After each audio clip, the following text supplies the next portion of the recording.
The white lace of Katherine Elsworth's wedding dress caught the morning sunlight streaming through the stained glass windows of St. Mary's Church in Wickenburg, Arizona. But the beauty of the moment was lost on her as she stood at the altar, alone, waiting for a groom who would never arrive.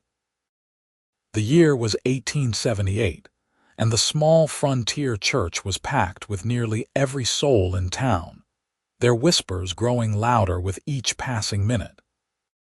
Katherine's hands trembled as she clutched her bouquet of desert wildflowers, her blue eyes fixed on the wooden doors at the back of the church, willing them to open, willing Thomas Quinlan to walk through and take his place beside her.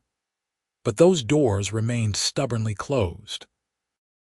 Her father, Robert Elsworth, shifted uncomfortably at her side.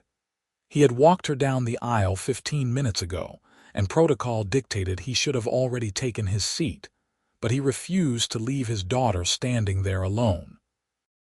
The owner of Wickenburg's only bank, Robert was a man who valued punctuality and keeping one's word above all else. His weathered face was growing redder by the minute, a storm building behind his gray eyes. "Katie," he whispered, using the childhood name he had not spoken in years. "Perhaps we should. He will come, Papa," Katherine said, though her voice lacked conviction. "Thomas would not do this. There must be an explanation." But even as she spoke, doubt crept into her heart like winter frost. Thomas Quinlan had been courting her for nearly 2 years, ever since he had arrived in Wickenburg from San Francisco with plans to open a mercantile. He was refined, educated, and everything a proper young lady should want in a husband. Her mother had been thrilled with the match. Katherine had convinced herself she loved him, though something had always felt slightly amiss, like a dress that was beautiful but did not quite fit right. The church doors finally burst open, and Katherine's heart leaped with desperate hope. But it was not Thomas who entered. Instead, his younger brother Bennett Quinlan strode down the aisle, his boots echoing on the wooden floorboards. Unlike Thomas, who favored tailored suits and kept his hands soft, Bennett was every inch a cowboy. Dust from the trail still clung to his denim pants, and his dark hair was longer than fashionable, curling slightly at his collar. He worked at the Triple R Ranch outside of town, breaking horses and herding cattle, and Katherine had only met him a handful of times when he came to visit his brother. Bennett's jaw was set in a hard line as he approached the altar, and in his hand he carried a folded piece of paper. The entire congregation seemed to hold its breath. "Miss Elsworth," Bennett said, his voice rough but not unkind. He held out the paper. "I am afraid I bring news concerning my brother." Katherine's fingers shook as she took the letter. She recognized Thomas's precise handwriting immediately. Her father leaned close as she read, his presence a solid comfort even as her world crumbled. The letter was brief and devastating. Thomas wrote that he had boarded the morning stage to California, that he had realized he could not go through with the marriage, that the constraints of married life in a dusty frontier town were not what he wanted. He apologized after a fashion, but the words felt hollow and cowardly. He did not plan to return. The paper slipped from Katherine's fingers, floating to the floor like a wounded bird. The congregation erupted in shocked murmurs. Her mother, Margaret Elsworth, let out a small cry from the front pew. Katherine stood frozen, humiliation washing over her in hot waves. She had been jilted. Left standing at the altar in front of the entire town, she would be the subject of gossip for years to come, pitied and whispered about. "He is a coward and a fool," Bennett said quietly, his green eyes meeting hers with an intensity that made her breath catch. "And I am ashamed to call him my brother." Katherine could not speak. Her throat had closed up entirely. All she wanted was to flee, to run from this church and never show her face in Wickenburg again. But her legs would not cooperate. Bennett looked around at the assembled crowd, at the decorated altar, at the priest who stood in his vestments waiting awkwardly. Then he looked back at Katherine, and something shifted in his expression. He turned to face the congregation, his voice carrying clearly through the hushed church. "Thomas may be a coward," Bennett announced, "but the Quinlan name means something, at least to me. A promise was made to Miss Elsworth and her family. A commitment was given before God and this community."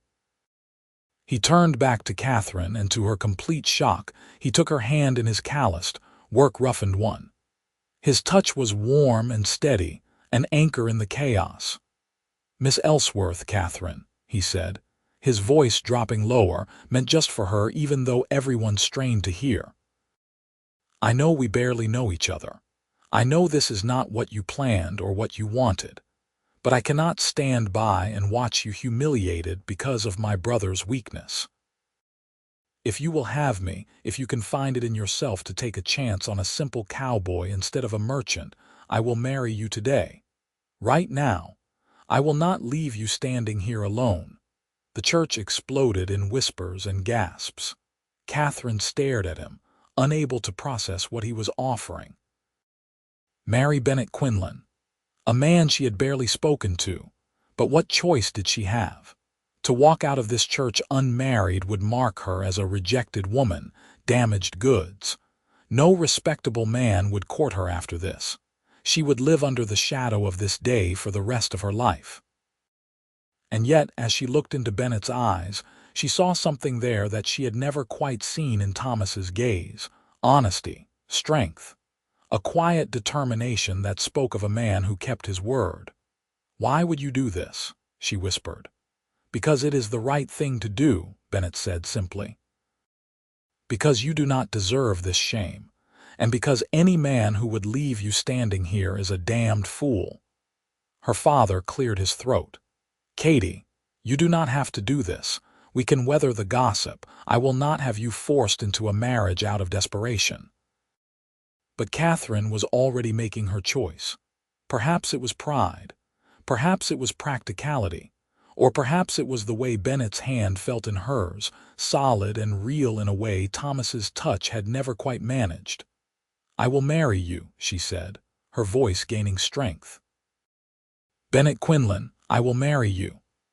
A collective gasp rippled through the church, followed by excited chatter. The priest looked bewildered but stepped forward gamely.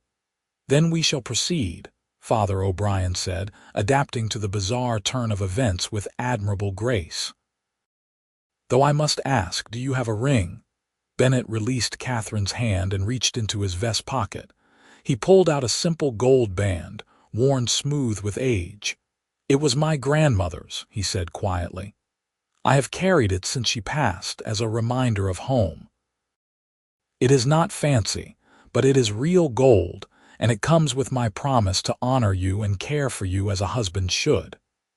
Katherine felt tears prick her eyes, though whether from relief or confusion or the strange tenderness of the gesture, she could not say.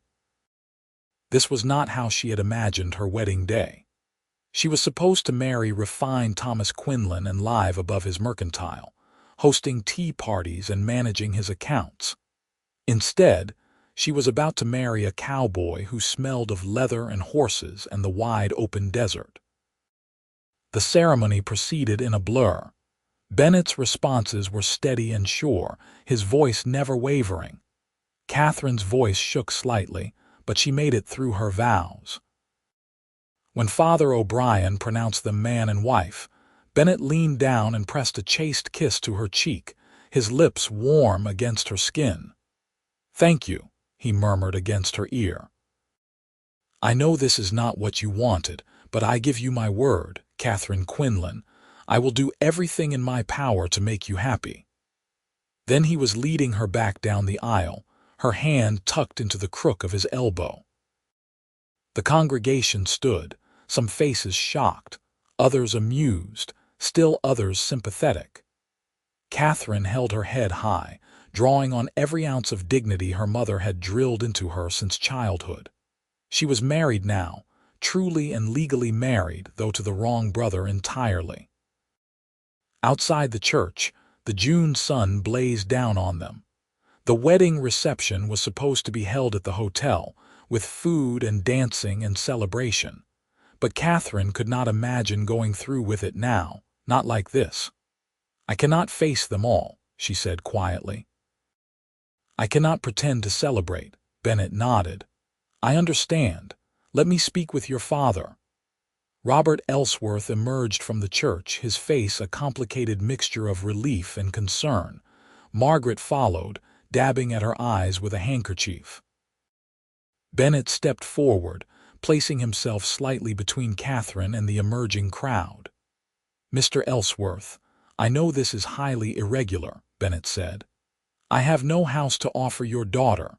I live in the bunkhouse at the Triple R Ranch, but I draw good wages and I have savings put aside. I will find us proper lodgings as quickly as possible." Robert studied the younger man for a long moment. "You are an honest man, Bennett Quinlan.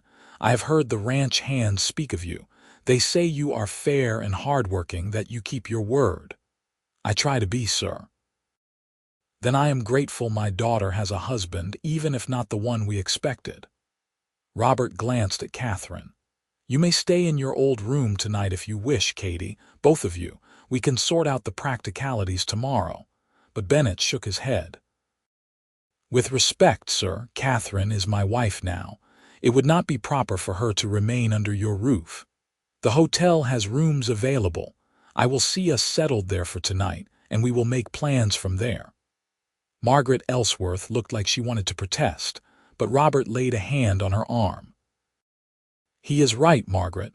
Let them be." Katherine felt unmoored, adrift in a life that had veered so far off course she could not see her way back. Bennett helped her into the small wagon he had driven to town, then climbed up beside her. As they pulled away from the church, she could hear the buzz of conversation behind them, the town already spinning the tale that would become legend in Wickenburg.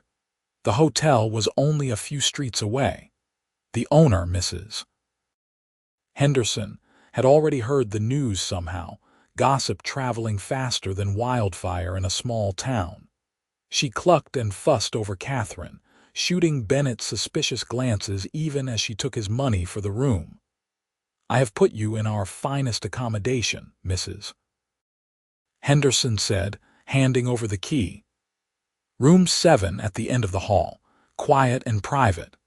The room was small but clean, with a double bed covered in a worn quilt, a washstand, and a single chair by the window overlooking the dusty Main Street.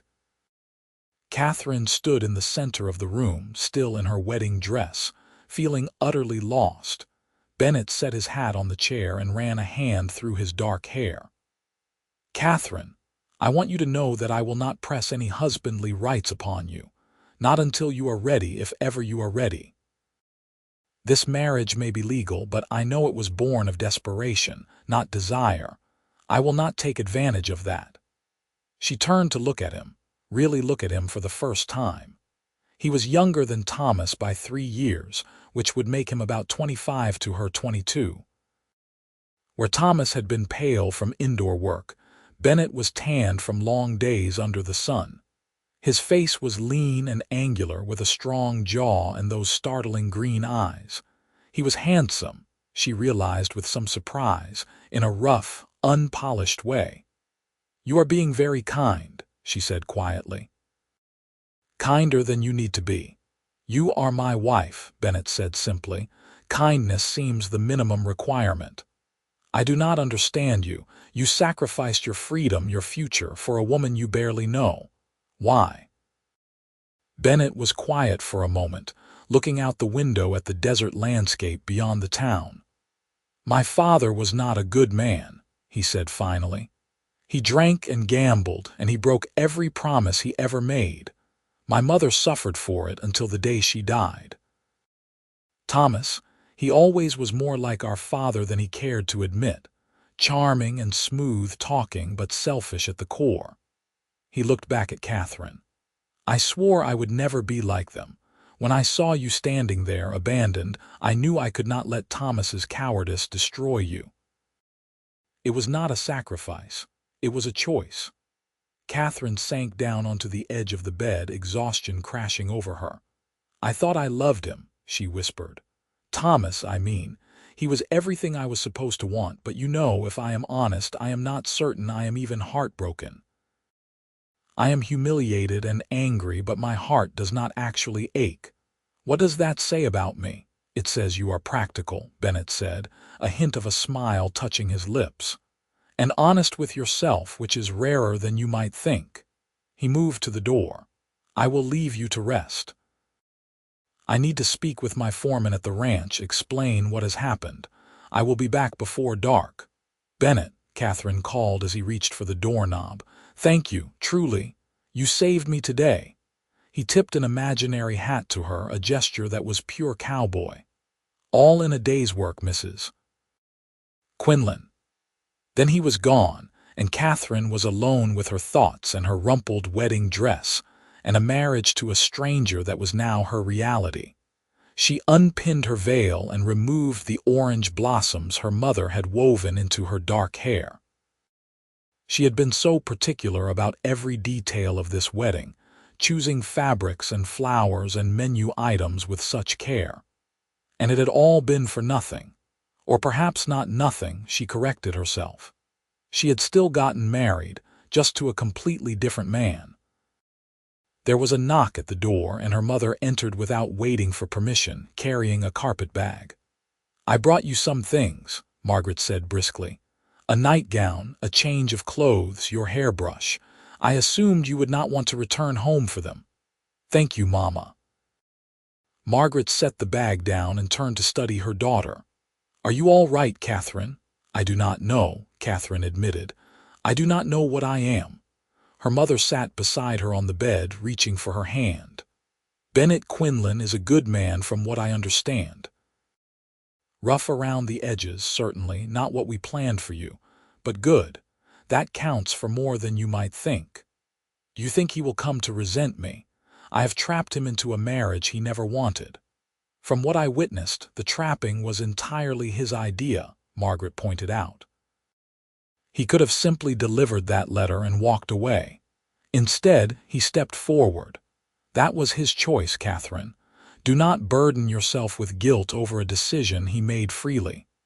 Katherine wanted to believe that, but doubt gnawed at her. What kind of life could they build together? Two strangers bound by an impulsive vow. Yet as the afternoon wore on and Bennett returned as promised, she found herself curious about this man who was now her husband. He brought dinner from the hotel dining room, simple fare of beef stew and bread, and they ate together at the small table. The silence was awkward at first, but Bennett began to talk about the ranch, about the horses he trained, about the vast stretches of desert and mountain that surrounded Wickenburg. He spoke of the work with a passion that Thomas had never shown for his mercantile. I have been saving my wages, Bennett said. I was planning to buy some land of my own eventually, start a small ranch. Nothing fancy, just a few head of cattle, some horses. I am good with horses. He paused, looking uncertain for the first time. I know it is not much to offer a wife. You were supposed to marry a merchant, live in town with modern conveniences. Instead, you have got a cowboy with dreams of dirt and livestock. Tell me about these dreams, Katherine said, surprising herself with her interest. What would this ranch of yours look like? Bennett's face lit up, and he began to describe a plot of land he had scouted about 5 miles from town, near the Hassay-Amper River, where there was good water and grazing. He spoke of building a house, modest but sturdy, of breeding quality horses that could sell for good prices to the cavalry and to other ranchers. His enthusiasm was infectious, and Katherine found herself drawn into the vision despite her earlier misery. You really love it, she observed. The land, the work, all of it. I do, Bennett admitted. I know it is not a sophisticated life, But it is honest work, and out there under the open sky, I feel like I can breathe." Katherine thought about the life she had imagined as Thomas's wife, keeping house above the store, serving on church committees, hosting social gatherings. It had seemed safe and respectable, but had it ever truly excited her? She had been following a script written by others, playing the role of dutiful daughter becoming dutiful wife. "How soon could you buy this land?" she asked. Bennett looked surprised. "I have enough saved for a down payment." "With both of us working, you keeping house and maybe taking in sewing or laundry, and me hiring out for extra work when ranch duties allow, we could manage the payments. But Katherine, it would be a hard life, at least at first. I will not lie to you about that." "A hard, honest life sounds better than an easy, false one," Katherine said quietly. "Thomas was never honest with me, not really. He told me what I wanted to hear, painted pretty pictures that meant nothing. You, at least, are telling me the truth." Something shifted between them in that moment, a fragile understanding beginning to form. They were both trapped in this unexpected marriage, yes, but perhaps they could make something of it. Perhaps honesty and effort could build a foundation where love had not. That night, Bennett made himself a bedroll on the floor despite Katherine's protests that it was foolish when the bed was large enough for both. But he was firm, keeping his promise to respect her boundaries. Katherine lay in the dark, listening to his steady breathing, and found herself feeling safer than she had expected. Whatever else Bennett Quinlan might be, he was a man of his word. The next morning, they went together to see the land Bennett had described. He borrowed horses from the livery, and they rode out into the desert, the June heat building as the sun rose higher. Katherine had ridden since childhood, and she handled her mount competently, which seemed to please Bennett. The land was beautiful in its harsh way. The Hassayampa River, though low this time of year, provided a ribbon of green through the brown landscape. Mesquite and palo verde trees offered shade, and the mountains rose in the distance, purple and blue against the bright sky. Bennett showed her where he would build the house, on a slight rise that would catch the evening breezes, and where the corrals and barn would go. "We would need a well," he explained, pointing to a spot. "And fencing, good fencing to keep the livestock in and the predators out. It will take time to build it all, but piece by piece, we can make it work." Katherine dismounted and walked across the land, feeling the crunch of the desert soil beneath her boots. It was nothing like the manicured gardens and paved streets of town, but there was a raw beauty to it, a sense of possibility. Here, she would not be Robert Elsworth's daughter or the woman Thomas Quinlan jilted. She would be Katherine Quinlan, rancher's wife, making her own way. "Let us do it," she said, turning to face Bennett. "Let us buy this land and build something here." Bennett's smile was like sunrise, slow and warm and transforming his entire face. "You mean it?" "I do. You said we need to work together to make the payments, then we will work together. I may not know much about ranching, but I can learn, and I can keep house, cook, manage accounts. My father taught me bookkeeping for the bank. That will be useful." Bennett crossed to her, and for a moment she thought he might embrace her. But he simply held out his hand and she shook it, sealing their partnership. They rode back to town and went directly to the land office. The owner, Samuel Price, knew the parcel Bennett wanted and was happy to draw up the papers. With Katherine's dowry money, which her father had already settled on her regardless of the change in grooms, they were able to make a substantial down payment. By noon, they owned 40 acres of Arizona desert. The next weeks passed in a blur of activity. Bennett continued working at the Triple R Ranch, but every spare moment was devoted to their land. Katherine stayed with her parents temporarily, much to Bennett's discomfort, but it was practical while they built. Her father, warming to his new son-in-law's determination, provided materials at cost from contacts at the bank.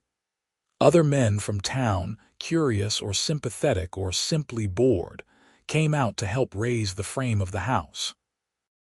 Katherine worked alongside them, bringing water and food, helping where she could. She learned that Bennett was respected among the working men of Wickenburg, that he had a reputation for fairness and strength. More than once, she heard someone comment that Thomas Quinlan was a fool, and Bennett was the brother who had gotten the better end of the deal. It warmed her more than she wanted to admit. The house took shape slowly, a simple 4-room structure, but solid and well-built. Bennett insisted on a real wooden floor, not dirt, and glass windows, small luxuries that spoke to his desire to give Katherine a proper home. She found herself touching his arm in thanks when he showed her these details, and the casual contact between them grew more common and less awkward. One evening in late July, they were working alone at the site, Bennett securing the last of the roof shingles while Katherine planted a small garden near where the kitchen would be. The sun was setting, painting the sky in shades of orange and pink that took her breath away.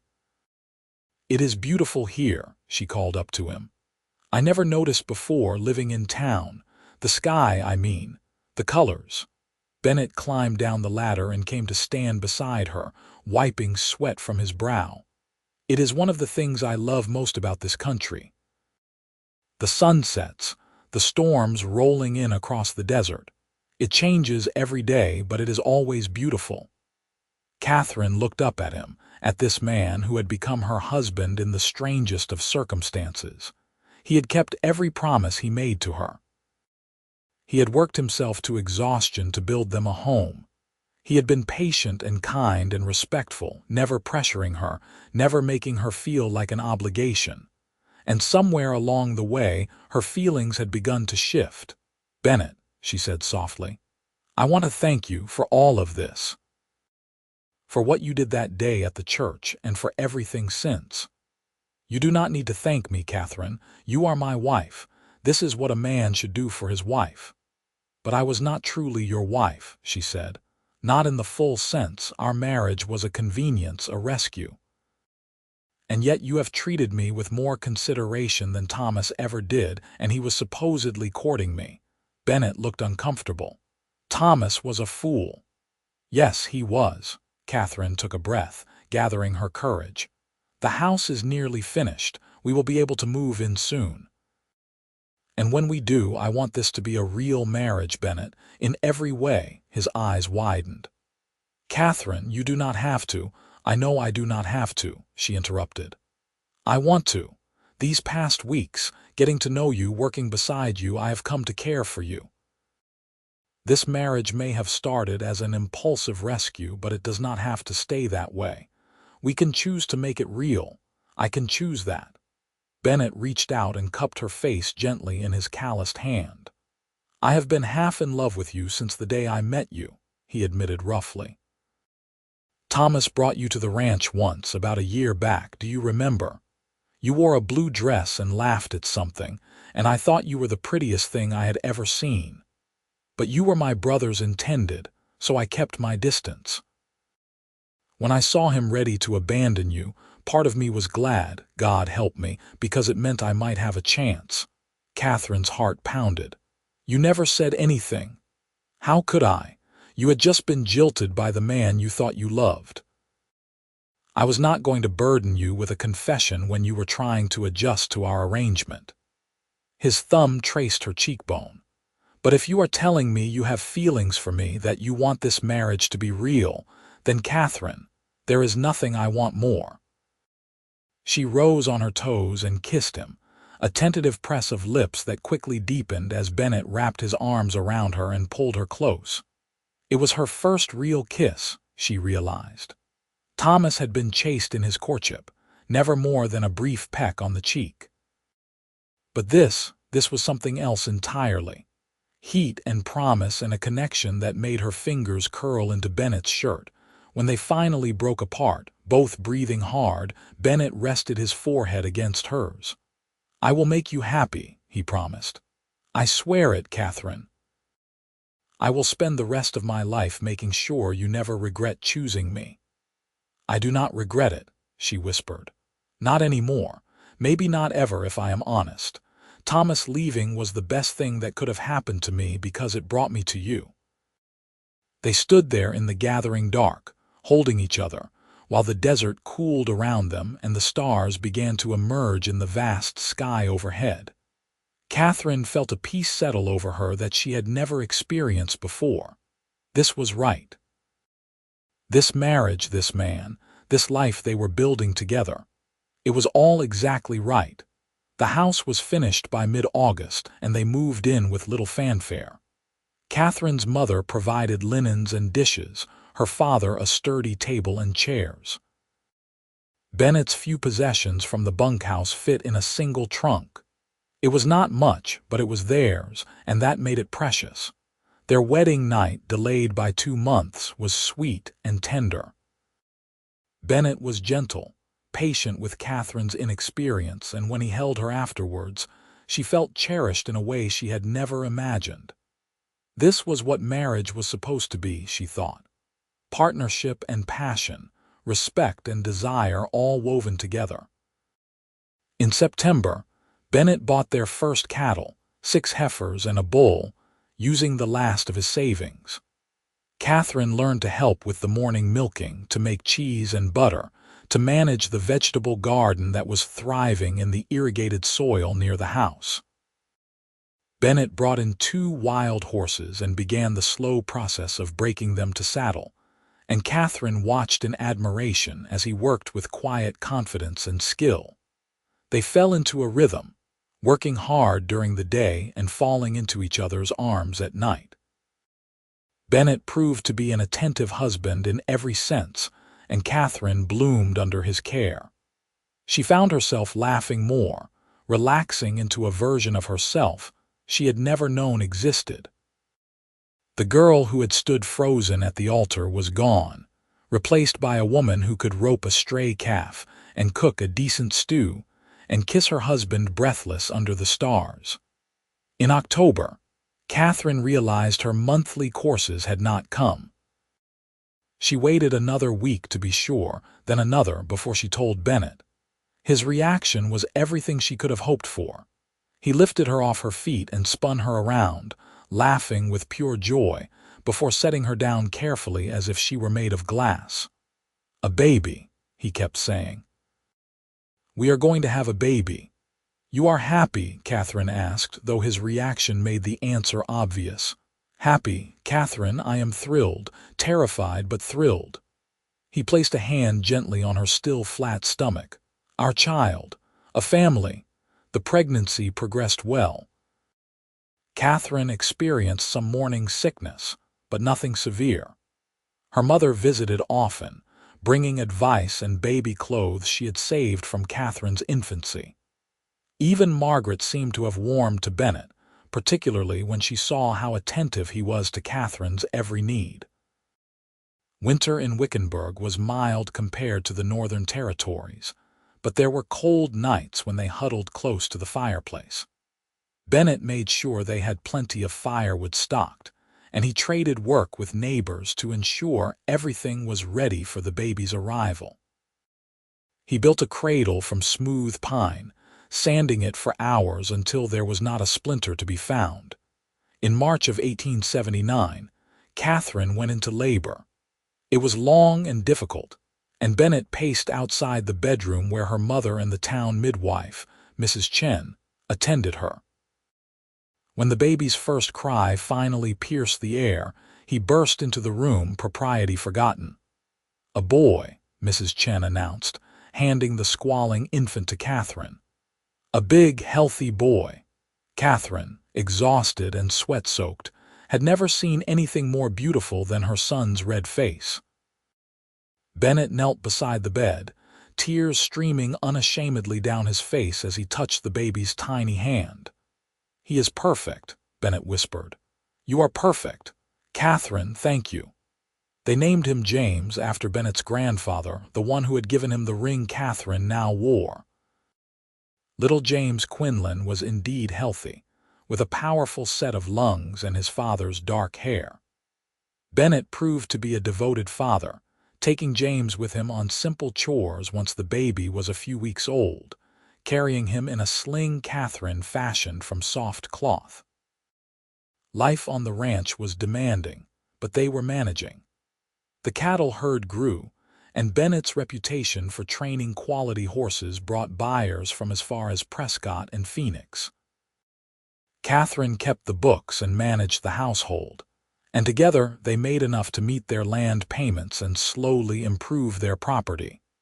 When James was 6 months old, Katherine discovered she was pregnant again. This time, Bennett was more cautious in his excitement, mindful of how taxing the first pregnancy had been. But Katherine felt stronger this time, more confident in her body and her abilities. Their second child, a daughter they named Rose, was born in February of 1880, an easier birth than James had been. She had Katherine's blue eyes and a sweet temperament that contrasted with her brother's boisterous energy.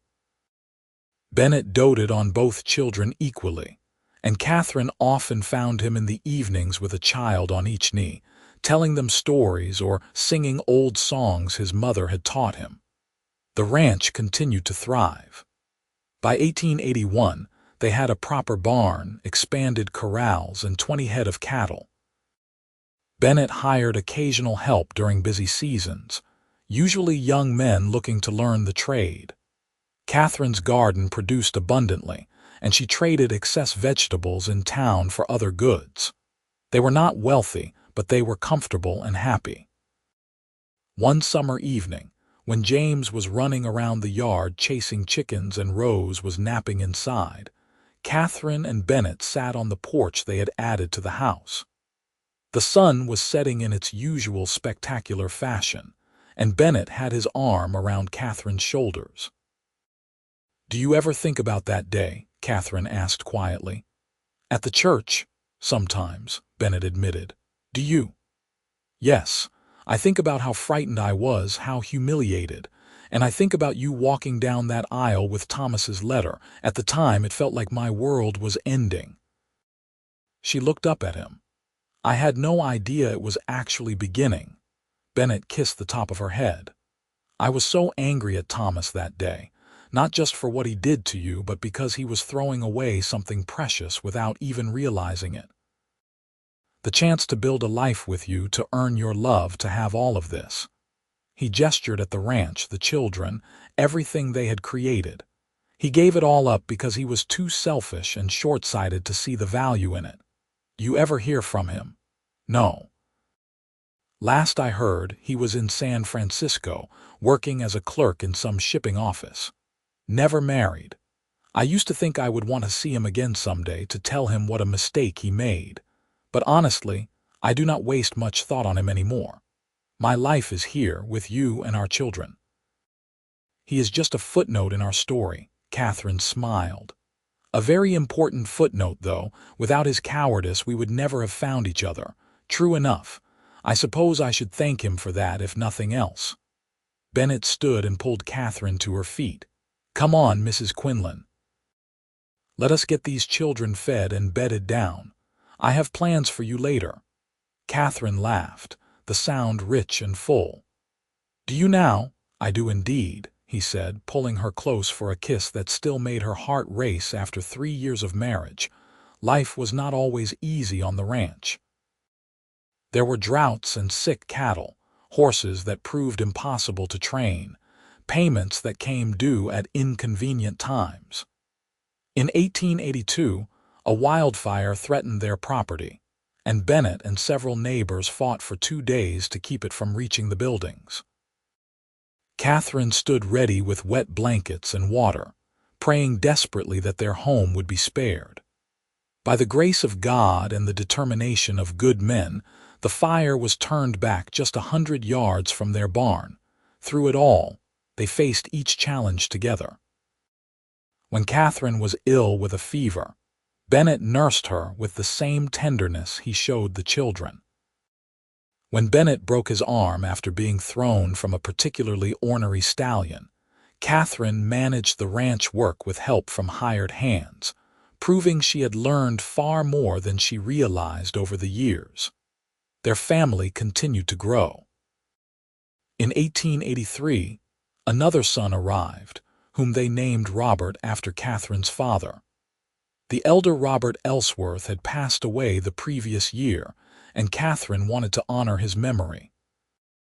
The baby had his grandfather's serious expression, even as an infant, and everyone predicted he would grow up to be a thoughtful, careful man. With 3 children and a growing ranch operation, Bennett and Katherine decided to expand the house. They added 2 bedrooms and a larger kitchen, and Bennett built Katherine a real pantry for storing her preserves and supplies.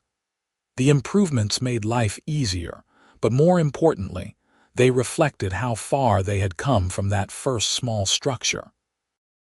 In the summer of 1884, an unexpected visitor arrived at the ranch.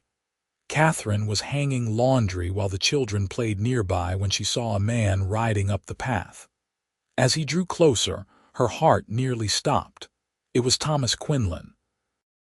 He looked older, thinner, his clothes good quality but somehow ill-fitting on his frame. He dismounted awkwardly, not having Bennett's easy way with horses, and approached with visible nervousness. "Katherine," he said, removing his hat, "I hope I am not intruding." She stood frozen, clothespin still in her hand, staring at the man who had abandoned her 6 years ago. James, now 5 and protective of his mother, came to stand beside her, eyeing the stranger suspiciously. "What are you doing here, Thomas?" Katherine finally managed to ask. "I came to see my brother, and to apologize to both of you." He glanced at James. "Is this your son?" one of them, Katherine said coolly. "James, go find your father. Tell him we have a visitor." James ran off towards the barn, and Katherine was left alone with Thomas. The silence stretched uncomfortably. "You have done well for yourself," Thomas observed, looking around at the ranch. "Better than I expected." "No thanks to you, no," he agreed quietly. "No thanks to me at all." Bennett emerged from the barn with James on his shoulders and rose holding his hand. Little Robert was napping inside. When Bennett saw his brother, his expression hardened, but he set James down carefully and told the children to go play. "Thomas," Bennett said, his voice flat. "This is a surprise. Bennett, you look well. Life as a rancher suits you." "What do you want?" Bennett asked bluntly, moving to stand beside Katherine. His presence was a comfort, solid and protective. Thomas twisted his hat in his hands. "I came to apologize. I know it is years too late, and I know an apology cannot undo what I did, but I needed to say it. Katherine, I am sorry. What I did to you was unforgivable. You deserved so much better." "Yes, I did," Katherine said simply, "and I got it, just not from you." Thomas flinched but nodded. "I can see that. Bennett, I am sorry for the position I put you in, for the burden I left you with." Bennett's jaw tightened. "Katherine is not and has never been a burden. She is my wife, the mother of my children, and the best thing that ever happened to me.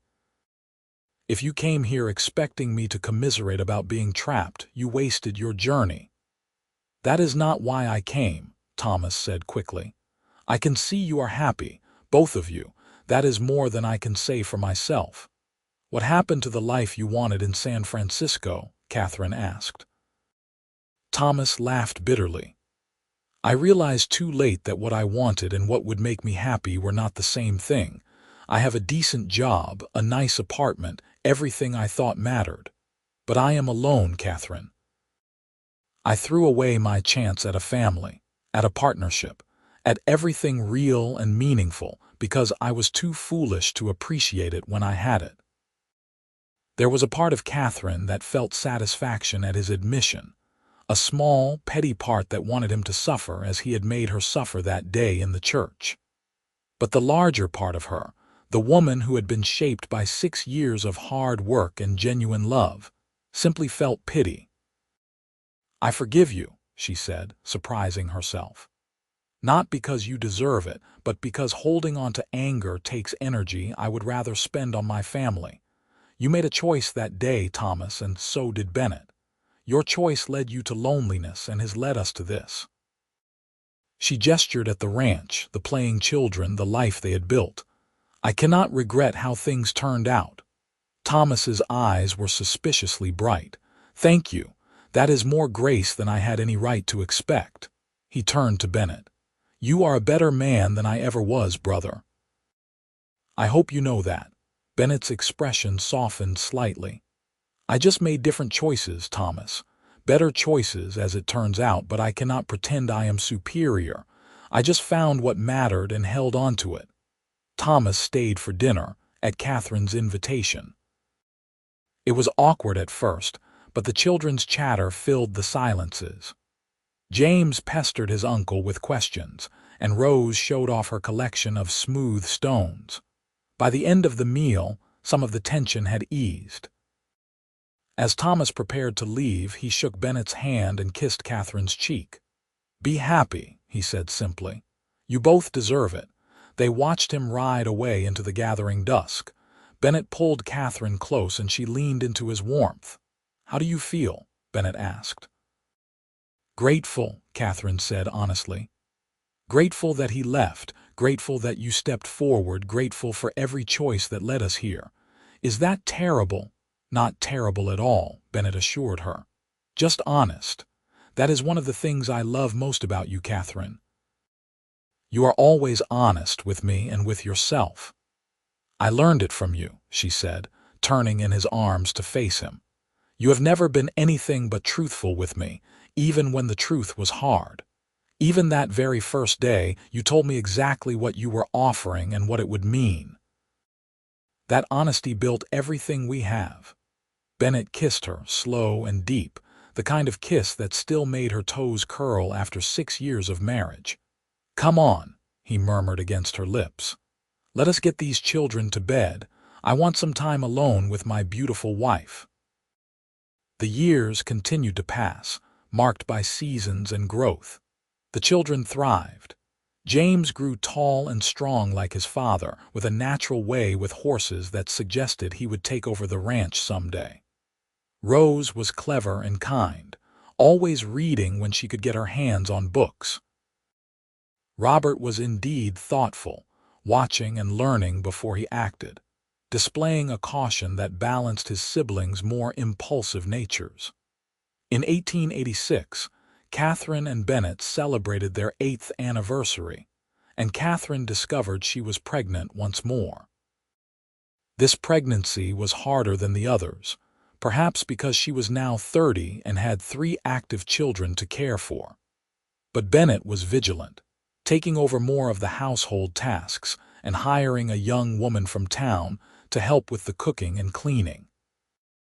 Their 4th child, a daughter they named Grace, was born in early 1887.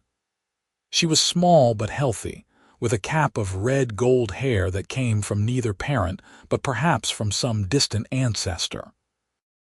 Bennett joked that she was their miracle baby, their unexpected blessing, and he treated her with such gentle reverence that Katherine often found herself wiping away tears of happiness. The ranch was prospering beyond their early dreams. They now had 50 head of cattle and a reputation throughout the territory for quality horses. Bennett had even begun breeding a particular line of horses specifically suited to the desert climate, hardy animals that could handle the heat and sparse grazing.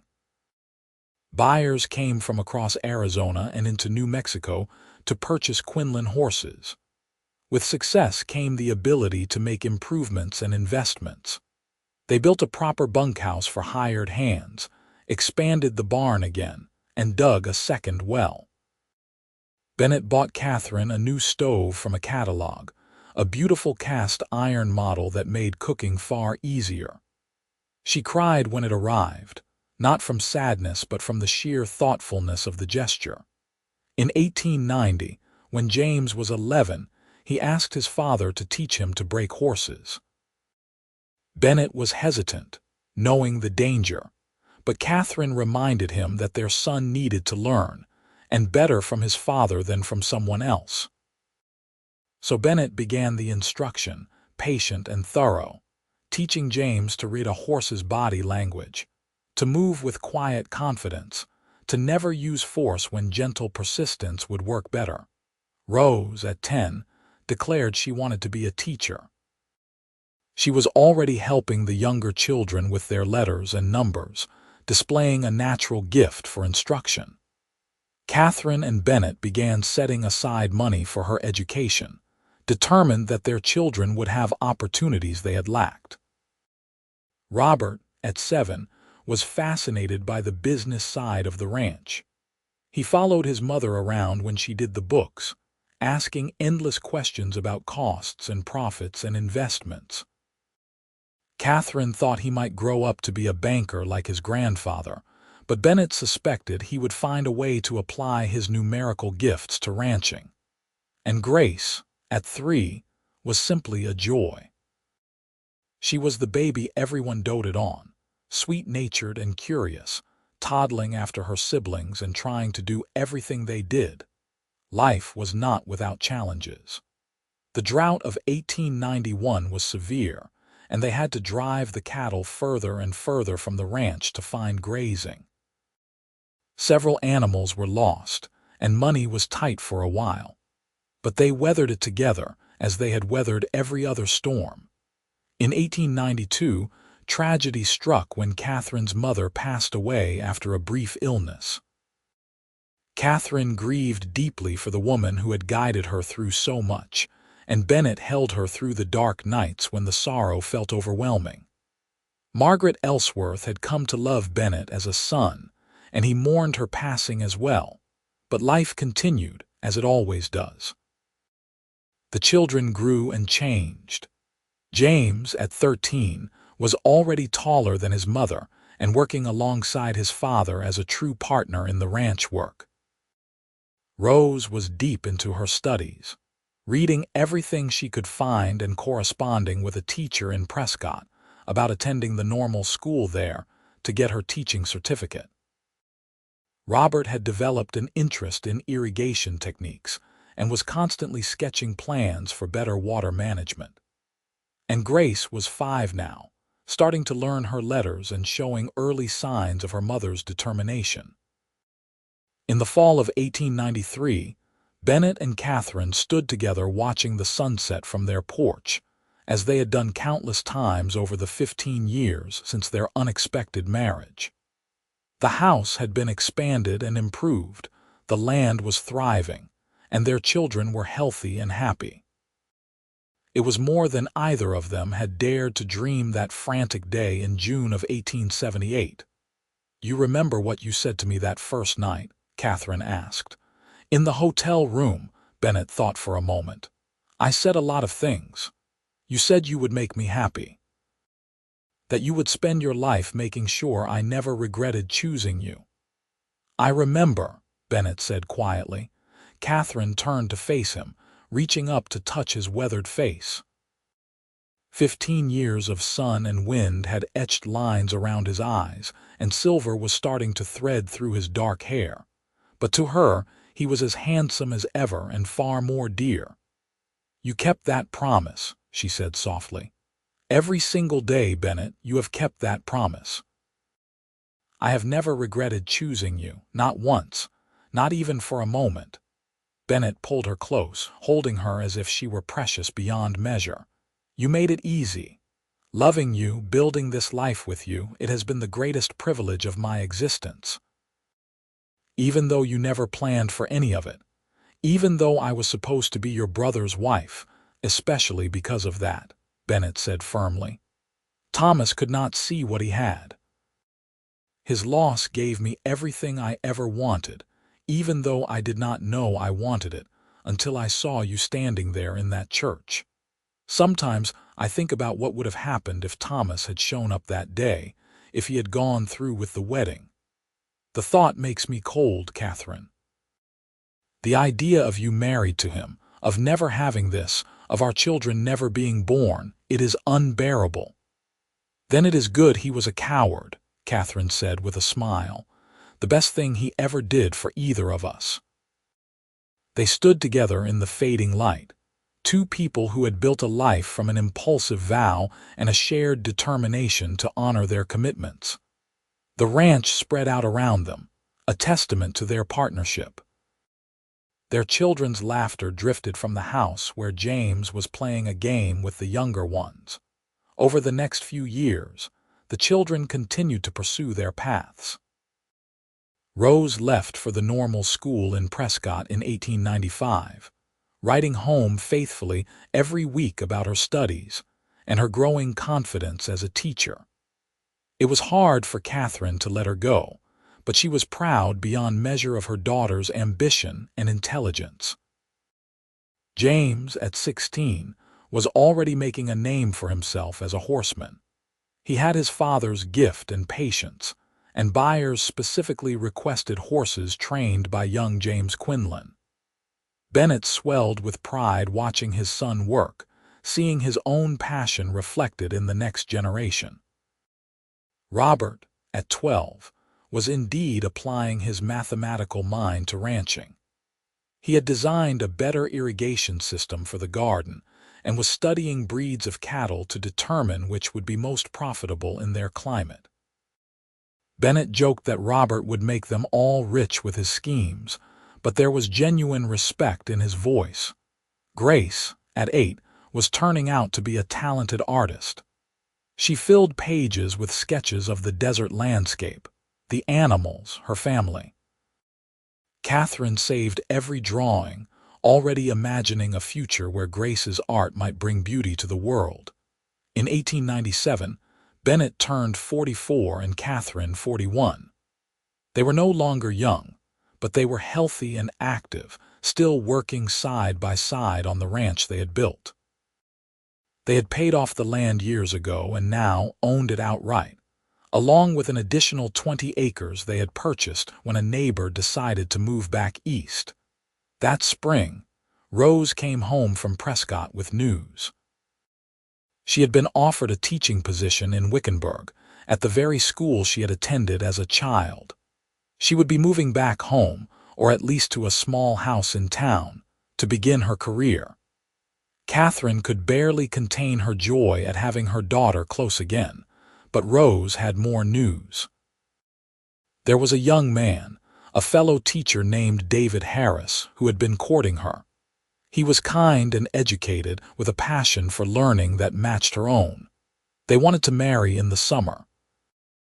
Bennett, upon hearing this, immediately went into protective father mode, demanding to meet this David Harris and determine if he was worthy of his daughter.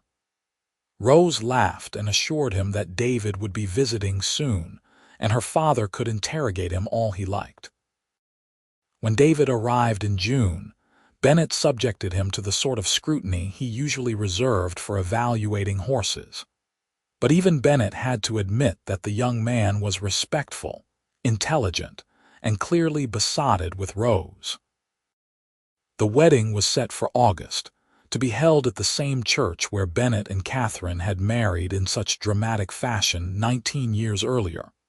The wedding was beautiful and joyful, everything Katherine's own had not been. Rose was radiant in a dress Katherine had sewn herself, and David looked at her with such devotion that Katherine felt tears streaming down her face through the entire ceremony.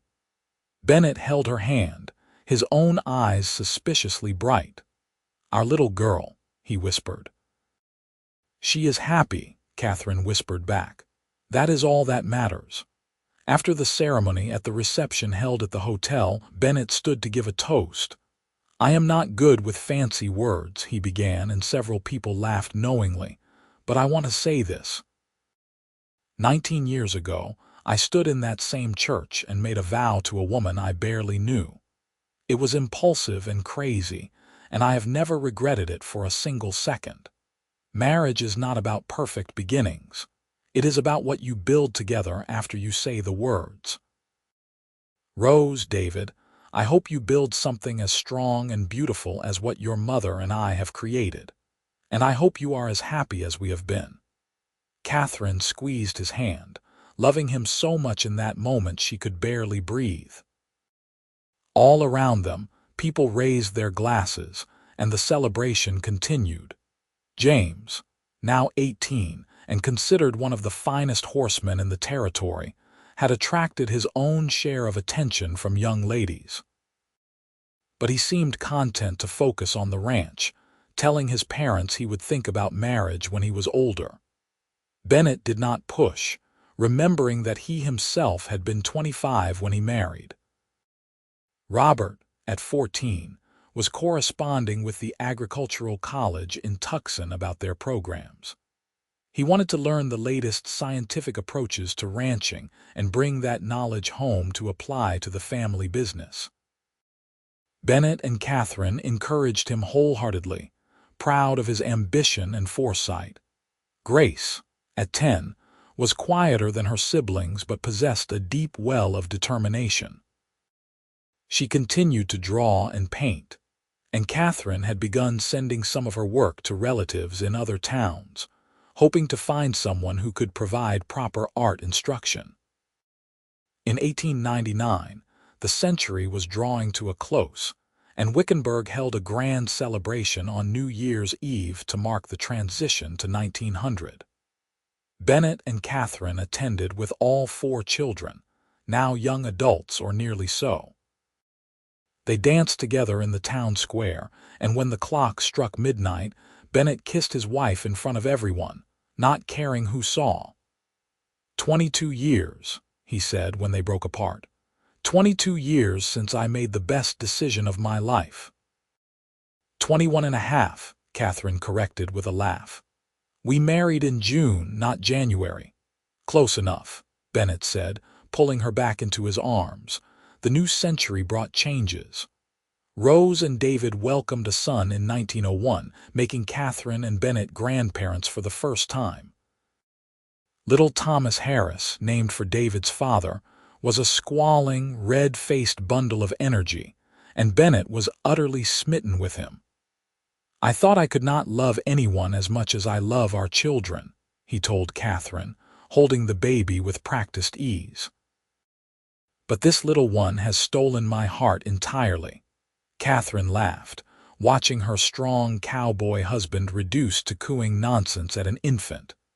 Wait until we have a whole brood of grandchildren. You will be hopeless. James finally showed romantic interest in 1902, courting the daughter of a neighboring rancher. Her name was Abigail Porter, and she could ride and rope as well as any man. James brought her to meet his parents, and Katherine saw immediately that the young woman was perfect for her son. Bennett approved as well, particularly after watching Abigail help James with a difficult horse and not flinching at the hard work involved. They married in the spring of 1903, and James built a house on the far corner of the family ranch. It was understood that he would eventually take over the main operation, and Bennett began gradually transferring responsibilities to his capable son. Robert left for the agricultural college in 1903 as well, armed with notebooks and endless questions. He wrote home regularly, sharing what he was learning and how it might apply to the ranch. Bennett read every letter carefully, impressed by the depth of knowledge his son was acquiring. Grace, at 16, had developed into a serious young artist. A traveling art teacher passed through Wickenburg in 1904 and saw some of her work. He was so impressed that he offered to take her on as a student, teaching her more advanced techniques. Katherine was torn between wanting to keep her youngest child close and wanting to support her obvious talent. In the end, Grace stayed in Wickenburg, but the teacher visited monthly to work with her. In 1905, Bennett and Katherine celebrated their 27th anniversary. They took a rare trip, just the two of them, to Prescott, staying in a fine hotel and eating at restaurants and simply enjoying being together without the demands of the ranch. It was a second honeymoon of sorts, and they reveled in the freedom. "We have done well, have we not?" Katherine asked one evening as they walked through the town plaza. "The children are all settled or on good paths. The ranch is thriving. We are healthy and together." "We have done better than well," Bennett said. "We have built a life and a legacy. Our grandchildren and great-grandchildren will work this land, Katherine. Everything we have created will go on long after we are gone." "That is a beautiful thought," she said, leaning into him. "It is a beautiful reality," he corrected. They returned home refreshed and ready to face the next chapters of their lives. Rose and David had a second child, a daughter named Margaret after Katherine's mother. James and Abigail announced they were expecting their first child. Robert was excelling at college and talking about graduate studies. And Grace had sold her first painting to a buyer from Phoenix, a landscape of the ranch that captured the harsh beauty of the desert. In the fall of 1906, as they prepared for the birth of James and Abigail's baby, Bennett came in from the barn one evening and found Katherine in the kitchen, her hands in bread dough, humming a tune he recognized from their early days together. He stood in the doorway, watching her, this woman who had been his wife for more than half his life. Her dark hair was threaded with silver now, and there were lines on her face that had not been there at 22. But she was beautiful to him, more beautiful than ever, because every line represented a year of laughter, of challenges overcome, of love deepened. "What are you looking at?" Katherine asked, catching him staring. "My wife," Bennett said simply. "The mother of my children. The partner who has worked beside me for 28 years, the woman I love more than life itself." Katherine wiped her hands on her apron and crossed to him, flour still dusting her fingers. "You are sentimental tonight." "I am grateful tonight," he corrected. "I was thinking about that day at the church, about the choice I made, about how different my life would have been if I had just delivered Thomas's letter and walked away." "Why were you thinking about that?" "Because James and Abigail are about to have a child, because our family is growing. Because all of this, everything good in my life, stems from that one moment when I decided to step forward instead of stepping back." He cupped her face in his hands. "I could have let you walk out of that church humiliated and alone. Instead, I married you, and you gave me everything. Children, a home, a purpose, love beyond measure. How could I not be grateful?" Katherine's eyes filled with tears. "I am the grateful one, Bennett. You saved me that day." "We saved each other," he said firmly. "You gave me a reason to build something, to be more than just a drifter working other people's ranches. You made me a better man." They held each other in the kitchen, the bread dough forgotten, the evening chores set aside for a moment. Outside, the desert sunset painted the sky in brilliant colors. Inside, two people who had started as strangers and become the most essential parts of each other's lives simply stood together, grateful for every choice and chance that had brought them to this moment. James and Abigail's son was born in November, a healthy boy they named Bennett after his grandfather. When James placed the baby in Bennett's arms and told him the child's name, the tough cowboy who had spent a lifetime working with animals and facing danger without flinching actually wept. "We wanted to honor you, Pa," James said, "for everything you have taught me, for the example you have set. I hope I can be half the father to my son that you have been to me." "You already are," Bennett said, his voice thick. "You already are, son." The years continued to flow like the Hassayampa River, sometimes swift and sometimes slow, but always moving forward. More grandchildren arrived. Rose and David had a third child. Robert returned from college with his degree and immediately began implementing new techniques on the ranch, increasing productivity and profits. Grace's art was gaining recognition beyond Arizona, and she had exhibitions in Santa Fe and even San Francisco. In 1910, Bennett and Katherine celebrated their 32nd anniversary. They were both in their mid-50s now, their children grown, their grandchildren numerous. The ranch had expanded to over 200 acres, one of the most successful operations in the territory. Arizona was on the brink of statehood, the wild frontier of their youth giving way to a more settled civilization.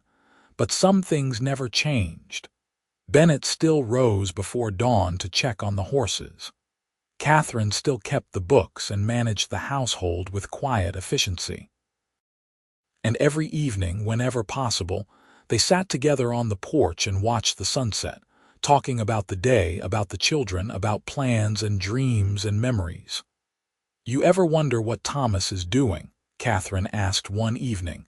Bennett considered. "Not often. Last I heard, he was still in San Francisco, still unmarried.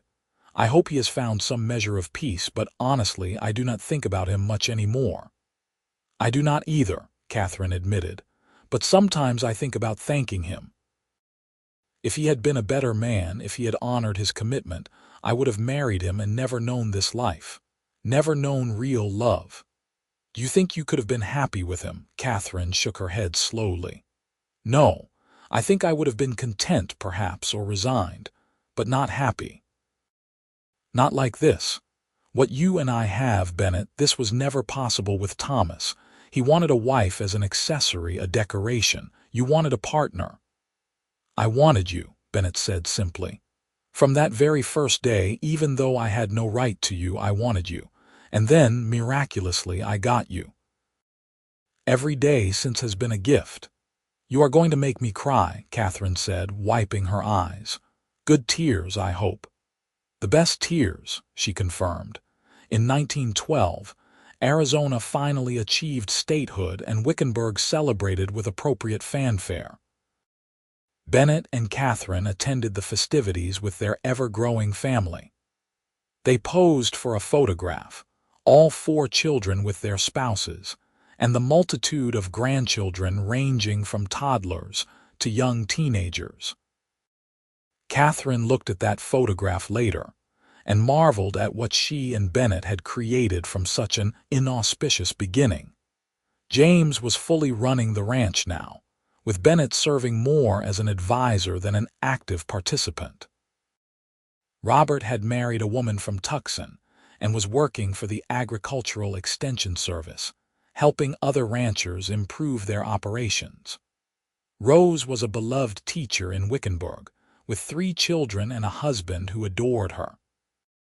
And Grace had moved to Santa Fe to pursue her art more seriously. Though she visited home several times a year, Bennett and Katherine, their primary responsibilities shifted to their children, found themselves with more time to simply enjoy each other. They took walks in the desert, pointing out plants and animals to each other as if they were young lovers discovering the world for the first time. They visited Rose and her family in town, delighting in the chaos of grandchildren. They traveled to Tucson to see Robert and to Santa Fe to see Grace. In 1915, on their 37th anniversary, Bennett surprised Katherine with a trip to California. They took the train, a luxury neither had experienced before, and spent 2 weeks visiting San Francisco, Monterey, and other coastal towns. Katherine was enchanted by the ocean, having never seen it before, and Bennett watched her wade in the surf with the joy of a child, her skirts held high and her laughter ringing out. "This is wonderful," she called to him. "Why did we wait so long to see this?" "Because we were building a life," Bennett called back. "But now the life is built, and we can enjoy the fruits of all that labor." They did not seek out Thomas while in San Francisco, though they both thought of him. That chapter of their lives was long closed, the old wounds healed over. Their marriage had long since ceased to be defined by its dramatic beginning, and had become its own entity, strong and secure. Back in Wickenburg, they settled into a comfortable routine. Bennett still helped with the horses when James needed an extra hand, but mostly, he was content to advise and watch his son excel.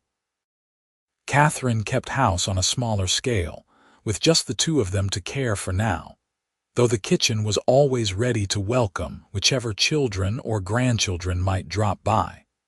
In 1918, the world was embroiled in a terrible war, and even distant Arizona felt the effects. Several young men from Wickenburg enlisted, including one of Rose's sons when he turned 18. The family prayed for his safety, and for the safety of all the boys who were fighting so far from home. Bennett and Katherine were 65 and 62 now, officially elderly by any standard, though neither felt particularly old. They were slowing down, certainly, and there were aches and pains that had not been there in their youth.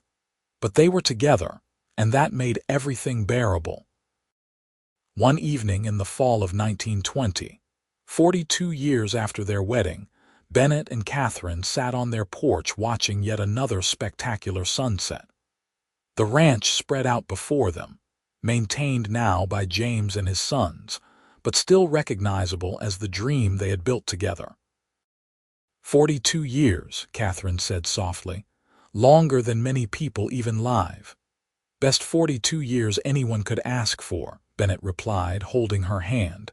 I would not change a single day, not even the hard ones, the drought, the fire, all the struggles. Not even those, Bennett said firmly. The hard times taught us we could survive anything as long as we were together, and they made the good times sweeter. Katherine leaned her head on his shoulder, a gesture as natural as breathing after all these years. When I was a young girl, I imagined what my life would be. I thought about a grand wedding, a fine house, social standing.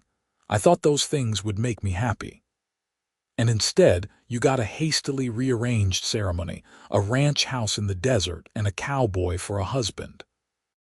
Instead, I got the great love of my life, Katherine corrected. I got a partner who never let me down, who built a legacy with me, who gave me children and grandchildren and great-grandchildren now. I got adventure and challenge and laughter and tears and everything that makes a life worth living. I got you, Bennett, and that was always more than enough. Bennett kissed the top of her head, emotion clogging his throat. You are the best thing that ever happened to me, Katherine Quinlan. Marrying you was the defining moment of my life, the choice that made me who I am. I love you more now than I did that day in the church, and I loved you plenty even then. They sat in comfortable silence as the sun disappeared below the horizon and the stars began to emerge. Inside the house, a lamp glowed warmly.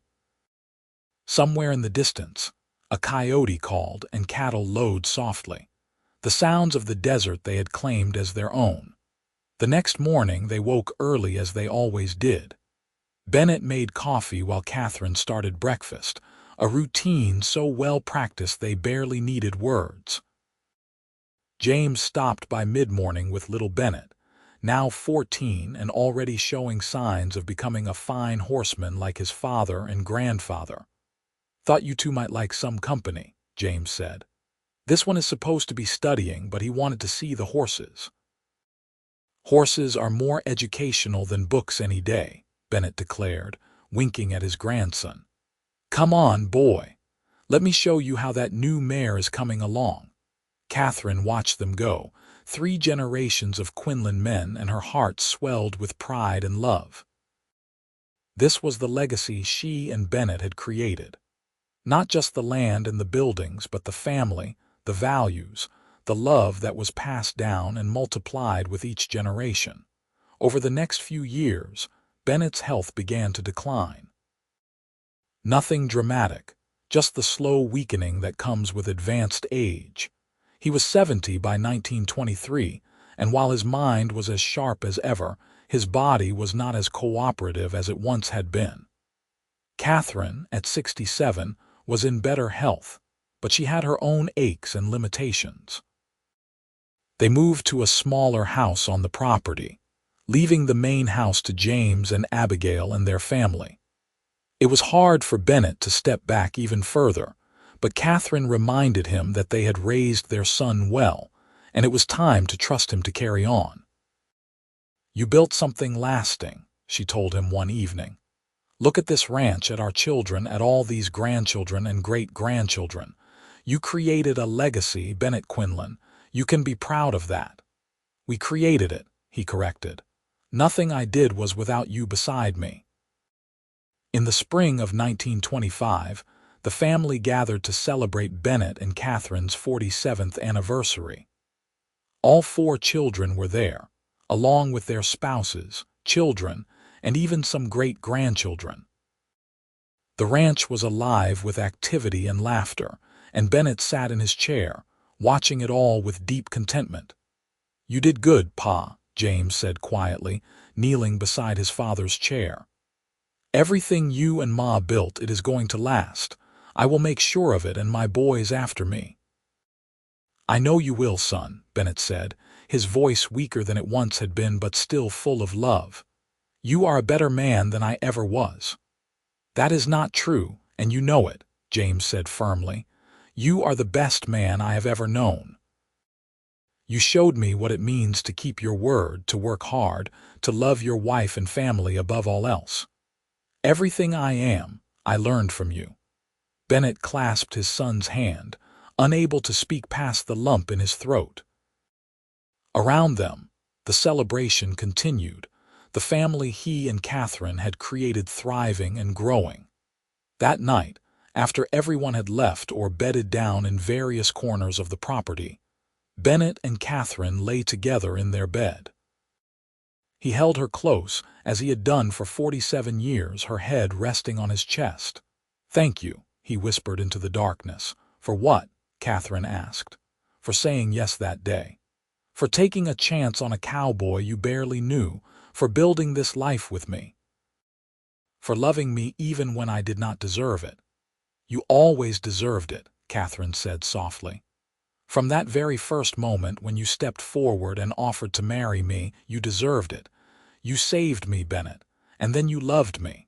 What more could any woman ask for?" "I am the one who was saved," Bennett insisted. "I was just drifting before you, moving from ranch to ranch, no roots, no purpose. You gave me a reason to build something permanent. You made me want to be better, do better. You made my life mean something." They fell asleep in each other's arms as they had done thousands of times before. It was peaceful and perfect, the culmination of a life well lived together. Bennett passed quietly in his sleep 3 days later, his hand still holding Katherine's. He was 72 years old, and he had lived every one of those years with integrity and purpose. The town of Wickenburg mourned the loss of a good man, and the funeral was attended by hundreds of people whose lives he had touched. Katherine stood by his grave, surrounded by her children and grandchildren, and she did not cry. She had shed her tears in private in the night since his passing. But at the funeral, she stood straight and proud, because Bennett would have wanted that. He had lived a good life, had loved and been loved, and had left behind a legacy that would endure. "He was the best man I ever knew," James said in his eulogy. "He kept his word, he loved his family, and he built something lasting from nothing but hard work and determination. He taught me that a man's character is measured not by his words but by his actions, and his actions spoke of integrity, of love, of commitment that never wavered." Katherine lived for another 8 years, surrounded by her family, still sharp-minded and active even in her mid-70s. She spent her time with her grandchildren and great-grandchildren, passing on stories of Bennett, of their life together, of the ranch they had built from a promise made in a church. She often sat on the porch of the small house, looking out at the land she and Bennett had claimed, and she could almost feel him beside her, his hand in hers, his steady presence a comfort even in death. "We did it," she would whisper to the wind. "Everything we set out to do, we accomplished. And we did it together." In the summer of 1933, Katherine Elsworth Quinlan passed peacefully in her sleep at the age of 77. She was buried beside Bennett, their headstones simple but clear. Together in life, together in eternity. The ranch continued to thrive under James's management and eventually passed to his sons. Grace's art gained significant recognition, and her paintings of the Arizona desert hung in galleries across the Southwest. Robert's innovations in ranching techniques were adopted widely, improving operations throughout the territory. And Rose's students, numbering in the hundreds over her long teaching career, carried forward the love of learning she had instilled in them.